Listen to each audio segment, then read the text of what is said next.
Benvenuti al primo episodio del nuovo video podcast di Learn It Cambridge, Incontri di letteratura italiana per stranieri, condotto da me, il dottor Daniele Piubuenza, e con il professor Mario Piubuenza come ospite principale a guidarci in questo affascinante percorso letterario.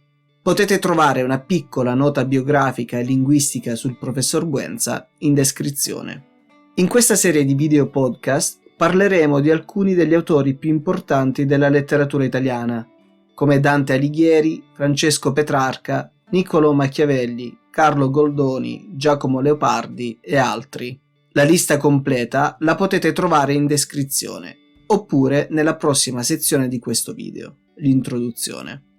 Ogni incontro, che sarà rivolto a studenti di livello intermedio e avanzato, ma che può essere seguito anche da studenti di livello A2, cioè di livello principiante avanzato, includerà la lettura e il commento di brani significativi, che ci daranno un'idea della sensibilità e del mondo poetico di ogni autore, insieme a una sintesi del panorama storico-culturale. Per aiutarvi a seguire le varie puntate e a migliorare il vostro vocabolario personale, forniremo i sottotitoli in italiano da attivare su YouTube e una trascrizione scaricabile della puntata con un glossario, sulle cui parole potrete esercitarvi grazie a delle flashcard interattive. Come ulteriore risorsa di apprendimento, a conclusione di ogni incontro metteremo a disposizione alcune domande a risposta multipla per verificare la comprensione dell'audio e del testo. Per finire, nella descrizione di ogni incontro troverete anche la lista delle opere a cui il professor Buenza farà riferimento con link alle stesse, quando disponibili online. La nostra speranza è che questo video podcast sia di vostro gradimento e vi dia lo stimolo per approfondire ulteriormente la letteratura italiana. Professor Buenza, grazie per aver accettato il nostro invito a farci da guida. Ho accettato con gioia l'invito di Daniele. Mi ha fatto ritornare indietro negli anni a quando trattavo questi argomenti. Voglio subito precisare che questi appuntamenti sono condizionati dal tempo ridotto e dalla mancanza dei testi. I brani più significativi sono stati affrontati sinteticamente, non trascurando il quadro storico-culturale. Quando affronteremo, lo svilupperemo tenendo presente l'estetica di Benedetto Croce. Estetica inteso come regole che ricercano il bello. Benedetto Croce è critico letterario della tradizione del pensiero dell'idealismo italiano. E secondo l'estetica del Croce, la poesia è commozione di sentimento nella visione fantastica. Se questa commozione raggiunge l'uomo di qualunque epoca e di ogni angolo della terra, allora la poesia raggiunge il sublime. Facciamo un esempio. Nell'Iliade di Omero abbiamo un dialogo tra Ettore, l'eroe più grande dei Troiani, e Andromaca, sua moglie.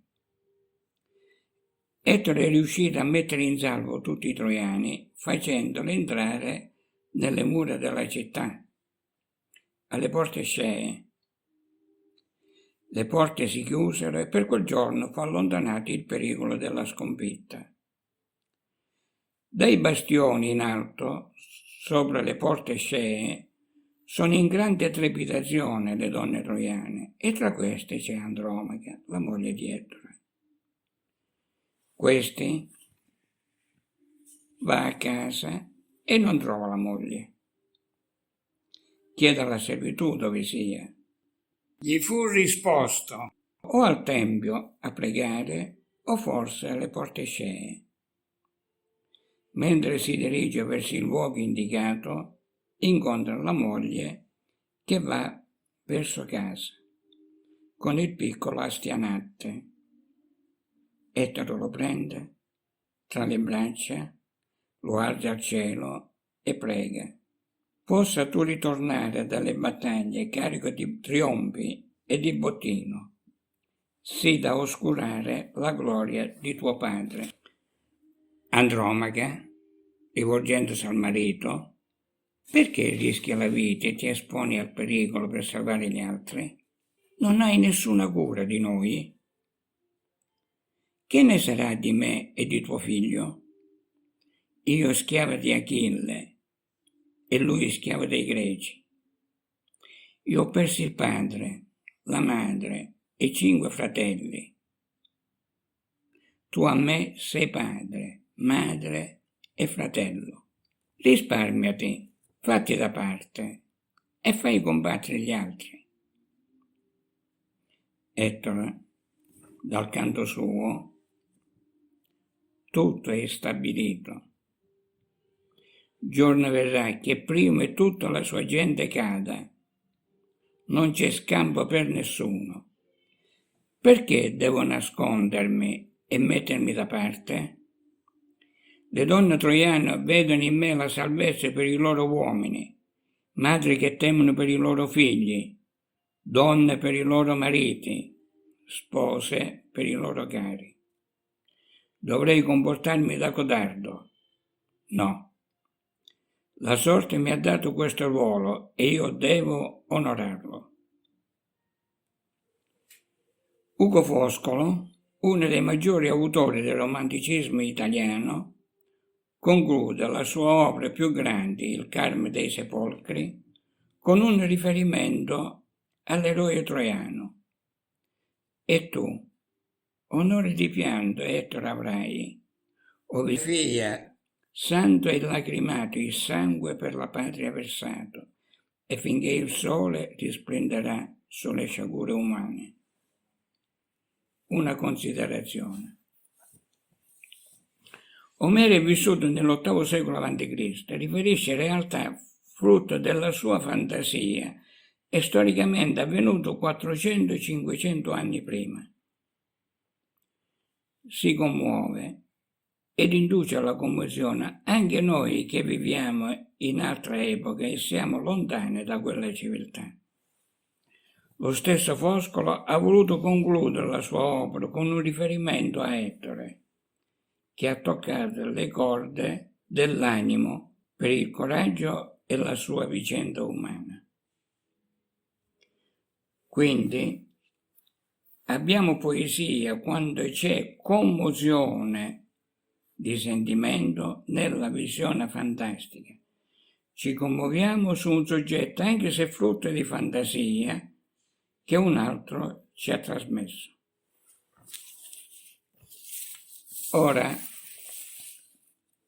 gli argomenti che affronteremo saranno i tre grandi del Medioevo, Dante, Petrarca e Boccaccio, poi quelle del Rinascimento, Ariosto, Machiavelli e Tasso, quelle del 1700, Goldoni, Parini e Alfieri, e infine dell'Ottocento, del romanticismo italiano, Foscolo, Leopardi e Manzoni. Non mi resta che salutarvi, augurando un cammino proficuo e pieno di soddisfazioni. Grazie, professor Buenza. Si conclude qui il primo episodio introduttivo del nostro Incontri di letteratura italiana per stranieri. Se volete testare la vostra comprensione dell'introduzione, fermatevi ancora un po' per qualche domanda a risposta multipla. Intanto spero che questo primo incontro vi sia piaciuto e vi mando un caloroso saluto. Alla prossima!